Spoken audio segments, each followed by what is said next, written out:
Hello everyone, welcome to Groww Malayalam. August മാസം FIIs അഥവാ foreign institutional investors ഇന്ത്യയിലെ ഇക്വിറ്റികളിലായി 51,000 കോടി രൂപ ഇറക്കുകയുണ്ടായി എന്ന് നിങ്ങൾ അറിഞ്ഞിട്ടുണ്ടാവും ചിലപ്പോൾ. ഹൈ വാല്യുവേഷൻ, ഓയിൽ വിലയിലുണ്ടായിട്ടുള്ള വർധനവ് എന്നീ കാരണങ്ങൾ കൊണ്ട് ജൂലൈ വരെ FIIs തുടർച്ചയായി ഇന്ത്യൻ ഷെയറുകൾ ഒഴിവാക്കുകയായിരുന്നു എന്നുകൂടെ ഇതിൻ്റെ കൂടെ നോട്ട് ചെയ്യണം. അപ്പോൾ എന്താണ് അല്ലെങ്കിൽ ആരാണ് ഈ ഫോറിൻ ഇൻസ്റ്റിറ്റ്യൂഷണൽ ഇൻവെസ്റ്റേഴ്സ്? നമുക്ക് നോക്കാം. സ്റ്റോക്ക് മാർക്കറ്റിൽ പലതരം ഇൻവെസ്റ്റേഴ്സ് ഉണ്ടല്ലോ. റീറ്റെയിൽ ഇൻവെസ്റ്റേഴ്സ് ഉണ്ട്, ഹൈ നെറ്റ് വർത്ത് ഇൻഡിവിജ്വൽസ് ഉണ്ട്, പിന്നെ മ്യൂച്വൽ ഫണ്ടുകൾ, ബാങ്കുകൾ, ഇൻഷുറൻസ് കമ്പനീസ്, പെൻഷൻ ഫണ്ട്സ് തുടങ്ങിയ ഡൊമസ്റ്റിക് ഇൻസ്റ്റിറ്റ്യൂഷണൽ ഇൻവെസ്റ്റേഴ്സ് ഉണ്ട്, DIIS. പിന്നെ ഫോറിൻ ഇൻസ്റ്റിറ്റ്യൂഷണൽ ഇൻവെസ്റ്റേഴ്സ് FIIs. ഇതിൽ ഉൾപ്പെടുന്നത് ഫോറിൻ ബാങ്കുകൾ, ഫോറിൻ പെൻഷൻ ഫണ്ടുകൾ, മ്യൂച്വൽ ഫണ്ടുകൾ, insurance companies and sovereign wealth funds എന്നിവയൊക്കെയാണ്. നമ്മുടെ രാഷ്ട്രത്തിന്റെ എക്കണോമിക് എക്സ്പാൻഷനിൽ FIIsന് കാര്യമായ ഇമ്പാക്ട് ഉണ്ടാക്കാൻ സാധിക്കും. വലിയ തുകകൾ FIIs ഇൻവെസ്റ്റ് ചെയ്യുന്നുണ്ടെങ്കിൽ അത് സൂചിപ്പിക്കുന്നത് ഇന്ത്യൻ സ്റ്റോക്ക് മാർക്കറ്റ്സിനെ കുറിച്ചൊരു പോസിറ്റീവ് ഔട്ട്ലുക്കും കോൺഫിഡൻസും അവർക്കുണ്ട് എന്നാണ്. സോ ഈ വീഡിയോയിൽ നമ്മൾ നോക്കാൻ പോകുന്നത് ഫോറിൻ ഇൻവെസ്റ്റേഴ്സിന് 45% കൂടുതൽ സ്റ്റേക്ക് ഉള്ള 4 ലാർജ് ക്യാപ് കമ്പനീസ് ആണ്. HDFC limited, Shriram transport finance company limited, Apollo hospitals enterprise limited and IndusInd bank limited. ഈ 4 സ്റ്റോക്കുകളെ കുറിച്ചാണ് നമ്മൾ ഇന്ന് പറയാൻ പോകുന്നത്. ഈ 4 സ്റ്റോക്കുകളും അവരുടെ ബിസിനസ്സും പിന്നെ എന്തുകൊണ്ട് FIIs ഇവയിൽ ഇൻവെസ്റ്റ് ചെയ്തു എന്നീ കാര്യങ്ങളൊക്കെ നമുക്ക് വിശദമായിട്ട് സംസാരിക്കാം. ആൻഡ് ഈ വീഡിയോക്ക് വേണ്ടിയിട്ട് സ്റ്റോക്കുകൾ തിരഞ്ഞെടുക്കുന്ന സമയത്ത് ഫണ്ടമെന്റലി സ്ട്രോങ് ആയ സ്റ്റോക്കുകൾ ആയിരിക്കാൻ ഞങ്ങൾ ശ്രദ്ധിച്ചിട്ടുണ്ട്. അതുകൊണ്ട് തന്നെ ഇന്നത്തെ ഈ 4 സ്റ്റോക്കുകളും ഇനി പറയുന്ന കാര്യങ്ങൾ satisfy ചെയ്യുന്നവയാണ്. Market capitalization more than 20,000 crore rupees. Return on equity more than 10% and 5-year sales growth CAGR of more than 10%. തുടങ്ങുന്നതിന് മുൻപ് നിങ്ങൾ ഇതുവരെയും നമ്മുടെ ചാനൽ സബ്സ്ക്രൈബ് ചെയ്തിട്ടില്ലെങ്കിൽ ഇപ്പോൾ തന്നെ ചെയ്യാൻ ഓർമ്മിപ്പിക്കുകയാണ്. ഒപ്പം തന്നെ ആ ബെൽ ഐക്കൺ കൂടെ പ്രസ് ചെയ്ത് കഴിഞ്ഞാൽ ഏറ്റവും പുതിയ അപ്ഡേറ്റ്സ് അപ്പോൾ തന്നെ നിങ്ങളിലേക്ക് നോട്ടിഫിക്കേഷൻ ആയിട്ട് വരുന്നതാണ്. പിന്നെ ഗ്രോ മലയാളം ഇപ്പോൾ ഫേസ്ബുക്കിലും ഇൻസ്റ്റാഗ്രാമിലും ഉണ്ട്. അപ്പോൾ അതിൽ കൂടെ നിങ്ങൾ ഞങ്ങളെ ഫോളോ ചെയ്യാൻ മറക്കരുത്. സോ ഇന്നത്തെ വീഡിയോക്ക് കടക്കാം. Let's start today's video. First company is IndusInd bank limited. 1994 form ചെയ്ത ഇൻഡസിൻഡ് ബാങ്ക് ലിമിറ്റഡ് ഇന്ത്യയിലെ ആദ്യത്തെ പ്രൈവറ്റ് ബാങ്കാണ്. ബാങ്കിന്റെ ബിസിനസ് ലൈൻ ഡിഫറെന്റ് സെഗ്മെന്റ്സിലായിട്ട് പരന്ന് കിടക്കുകയാണ്. Including retail banking, corporate banking, treasury, foreign exchange, investment banking, capital markets and non resident Indian or high net worth personal banking. ഇനി ബാങ്കിന്റെ business divisions ഏതൊക്കെയാണെന്ന് നോക്കാം. Retail or consumer banking, consumer finance, global markets group, corporate and commercial banking, transaction banking group, investment banking എന്നിവയൊക്കെയാണ് അവ. ഇവരുടെ സമ്പന്നരായ customers അടങ്ങുന്ന affluence സെഗ്മെന്റിന് വേണ്ടി 2020 ഫസ്റ്റ് മെറ്റൽ ക്രെഡിറ്റ് കാർഡ് ഇവർ ഇൻട്രൊഡ്യൂസ് ചെയ്തു, പയനിയർ ഹെറിറ്റേജ് എന്ന പേരിൽ. ജൂൺ 30, 2022 കണക്ക് പ്രകാരം ബാങ്കിന് 5,939 ബ്രാഞ്ചസ് അല്ലെങ്കിൽ ഔട്ട്ലെറ്റ്സും 817 വെഹിക്കിൾ ഫിനാൻസ് മാർക്കറ്റിംഗ് ഔട്ട്ലെറ്റ്സും 2,783 ATMകളും ഉണ്ട്. ബാങ്കിന്റെ മെയിൻ റവന്യൂ സ്ട്രീം പലിശയിൽ നിന്നുമാണ്. ഇതിനു പുറമെ പല സെഗ്മെന്റുകളിൽ നിന്നിട്ടുള്ള ഫീസും ഇവർ ഏൺ ചെയ്യുന്നുണ്ട്. ഏൺ ചെയ്യുന്ന ടോട്ടൽ ഫീസിൽ 70% വരുന്നത് കൺസ്യൂമർ ബാങ്കിങ്ങിൽ നിന്നാണ്, 22% കോർപ്പറേറ്റ് ബാങ്കിങ്ങിൽ നിന്നും, 8% ട്രേഡിംഗ് ആൻഡ് അതർ ഇൻകമത്തിൽ നിന്നുമാണ് വരുന്നത്. ഇനി നമുക്ക് ഈ കമ്പനിയുടെ ഫണ്ടമെന്റൽ ആൻഡ് ടെക്നിക്കൽ ഇൻഡിക്കേറ്റേഴ്സ് നോക്കാം. Current market price 1,212 rupees, PE ratio 17.9, debt to equity 7.15, 5-year sales CAGR 16%, return on equity 10.1%, 1-year returns 3.06%, 200 DMA 958.2, RSI 14 58.7. IndusInd ബാങ്കിലുള്ള ഫോറിൻ ഇൻസ്റ്റിറ്റ്യൂഷണൽ ഇൻവെസ്റ്റ്മെന്റ് 45.83% ആണ്. FIIs ഈ കമ്പനിയിൽ ഇൻവെസ്റ്റ് ചെയ്യാനുള്ള കാരണങ്ങൾ ഇനി പറയുന്നതൊക്കെയാണ്. ഒന്നാമതായി, ഈ ബാങ്ക് ഇന്ത്യയിലെ 5th ലാർജസ്റ്റ് പ്രൈവറ്റ് ബാങ്കാണ്. ഇവർക്ക് വൈഡ് ഡിസ്ട്രിബ്യൂഷൻ നെറ്റ്വർക്കും ഉണ്ട്.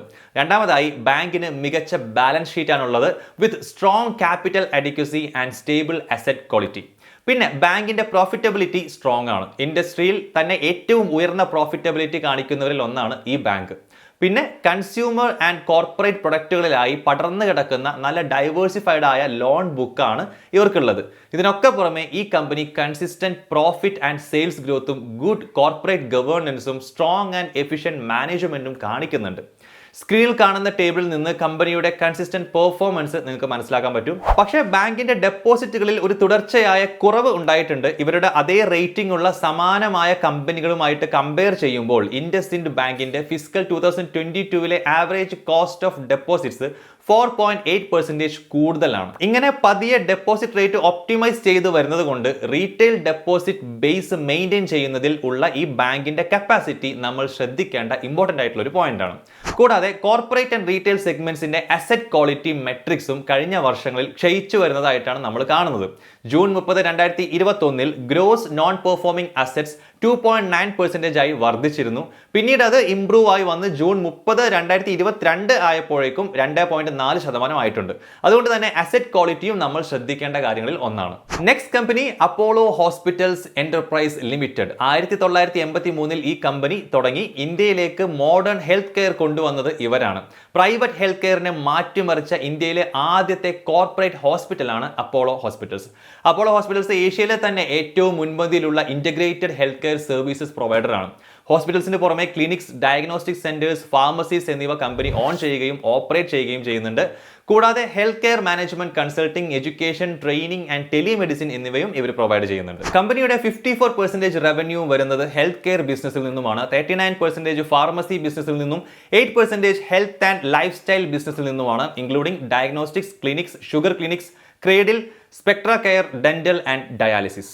ഇനി കമ്പനിയുടെ ഫണ്ടമെന്റൽ ആൻഡ് ടെക്നിക്കൽ ഇൻഡിക്കേറ്റേഴ്സ് നോക്കാം. Current market price 4,346 rupees, PE ratio 70.6, debt to equity 0.72, 5-year sales CAGR 15%, return on equity 16.6%, 5-year CAGR returns 32.2%, 200 DMA 4,339.1. Apollo hospitals enterprise ലിമിറ്റഡിൽ ഉള്ള foreign institutional investment 48.48% ആണ്. ഇവർ invest ചെയ്യാനുള്ള കാരണങ്ങൾ ഇനി പറയുന്നതൊക്കെയാണ്. ഒന്നാമതായി നമ്മൾ നേരത്തെ പറഞ്ഞതുപോലെ ഈ കമ്പനിയാണ് ഇന്ത്യയിൽ കോർപ്പറേറ്റ് ഹോസ്പിറ്റൽസ് ഇൻട്രൊഡ്യൂസ് ചെയ്തത്. ഇന്ത്യയിലെ ലാർജസ്റ്റ് ചെയിനും ഇവർക്കാണുള്ളത്. 71 ഹോസ്പിറ്റൽസിലായി അറൌണ്ട് 9,000 ബെഡുകൾ, പിന്നെ 4,500-ലധികം ഫാർമസീസ് ആൻഡ് 700+ ഡയഗ്നോസ്റ്റിക് സെന്റേഴ്സ് ഉണ്ട് ഇവർക്ക്. അടുത്തത്, ഇന്ത്യയിൽ മാത്രമല്ല ഏഷ്യയിലെ തന്നെ ആദ്യത്തെ integrated health care services provider ആണ് ഈ കമ്പനി. പിന്നെ അപ്പോളോ ഹോസ്പിറ്റൽസിന് ഇന്ത്യയിൽ ഇത്രയും സ്ട്രോങ് ബേസ് നൽകുന്നത് അവരുടെ advanced innovations and high quality physicians ആണ്. അതുകൂടാതെ കൺസിസ്റ്റന്റ് ആയ പ്രോഫിറ്റ് ആൻഡ് സെയിൽസ് ഗ്രോത്തും ഗുഡ് കോർപ്പറേറ്റ് ഗവേണൻസും ക്രെഡിബിലിറ്റിയും എഫിഷ്യന്റ് മാനേജ്മെന്റും ഒക്കെ കമ്പനിക്കുണ്ട്. സ്ക്രീനിൽ കാണുന്ന ടേബിളിൽ നിന്ന് ഇനി കമ്പനിയുടെ കൺസിസ്റ്റന്റ് പെർഫോമൻസ് നിങ്ങൾക്ക് മനസ്സിലാക്കാം.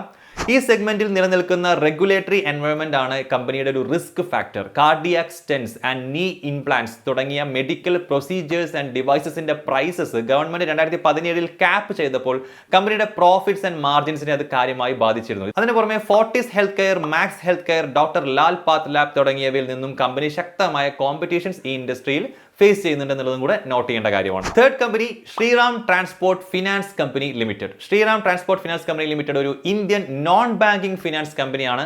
Formed in 1979. കൊമേഴ്ഷ്യൽ വാഹനങ്ങൾക്കുള്ള, പ്രത്യേകിച്ചും pre owned and new commercial and passenger vehicles, tractors, 3-വീലേഴ്സ് ആൻഡ് മൾട്ടി യൂട്ടിലിറ്റി വെഹിക്കിൾസ് എന്നിവയ്ക്കുള്ള ഫിനാൻസിംഗ് ആണ് ഇവർ പ്രൊവൈഡ് ചെയ്യുന്നത്. കമ്പനിയുടെ മറ്റ് സെഗ്മെന്റ്സ് എന്ന് പറയുന്നത് fixed deposits, life insurance, business loans and ancillary services like working capital finance, engine replacement, bill discounting, credit cards and tyre loans തുടങ്ങിയവയാണ്. ഫിനാൻസിംഗ് ബിസിനസ്സിൽ വലിയ റോളുള്ള ശ്രീറാം ഗ്രൂപ്പ് കോൺഗ്ലോമറേറ്റിന്റെ ഒരു പാർട്ടാണ് ഈ കമ്പനി. ജൂൺ 30, 2022 കണക്ക് പ്രകാരം കമ്പനിയുടെ അസറ്റ്സ് അണ്ടർ മാനേജ്മെന്റ് 13,06,889 കോടി രൂപയാണ്. AUM ബ്രേക്കപ്പ് ഇപ്പോൾ നിങ്ങൾക്ക് സ്ക്രീനിൽ കാണാം. ഇനി നമുക്ക് ഫണ്ടമെന്റൽ ആൻഡ് ടെക്നിക്കൽ ഇൻഡിക്കേറ്റേഴ്സ് നോക്കാം. Current market price 1,177.5 rupees, PE ratio 9.03, debt to equity 4.4, 5-year sales CAGR 12%, return on equity 11.4%, 5-year CAGR returns 2.28%, 200 DMA 1,221.5, RSI 1438.5. Shriram transport finance കമ്പനിയിലുള്ള ഫോറിൻ ഇൻസ്റ്റിറ്റ്യൂഷണൽ ഇൻവെസ്റ്റ്മെന്റ് 49.97% ആണ്.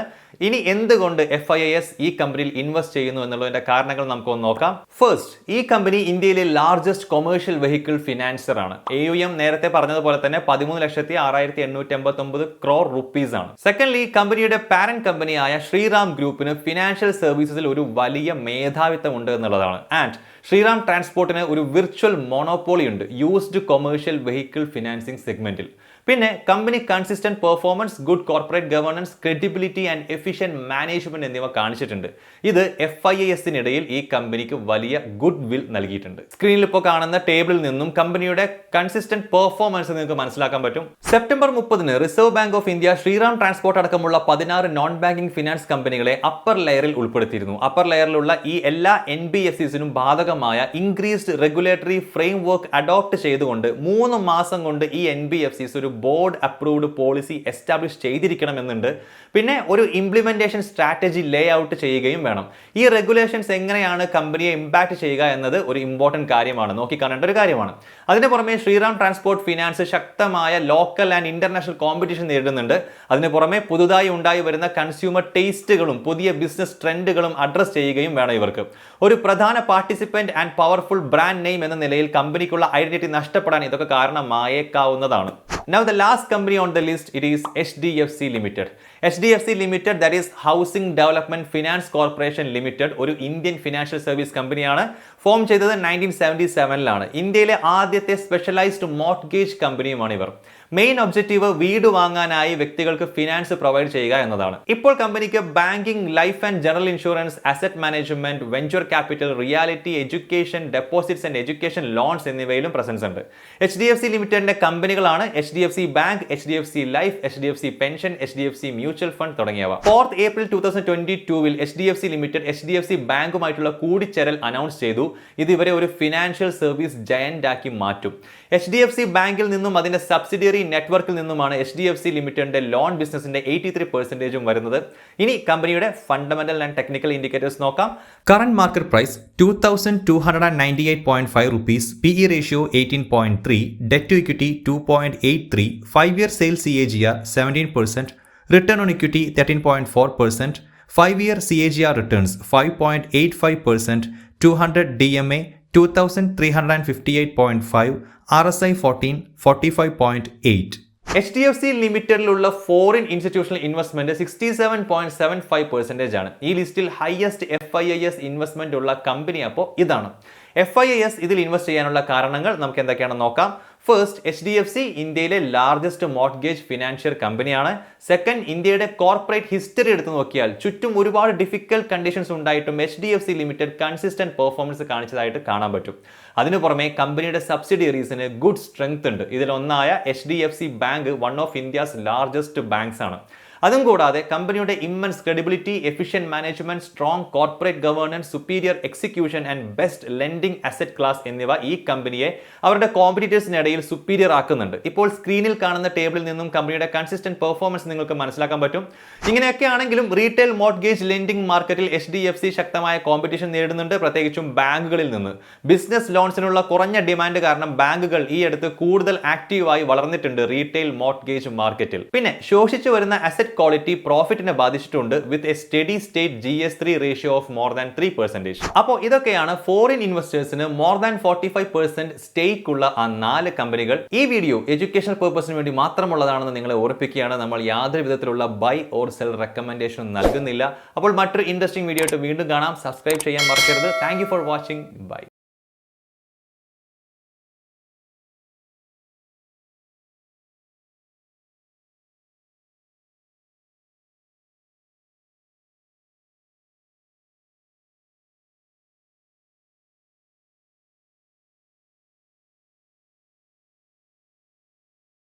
Investment in securities market are subject to market risks. Read all the related documents carefully before investing. Please read the risk disclosure documents carefully before investing in equity shares, derivatives, mutual fund, and or other instruments traded on the stock exchanges.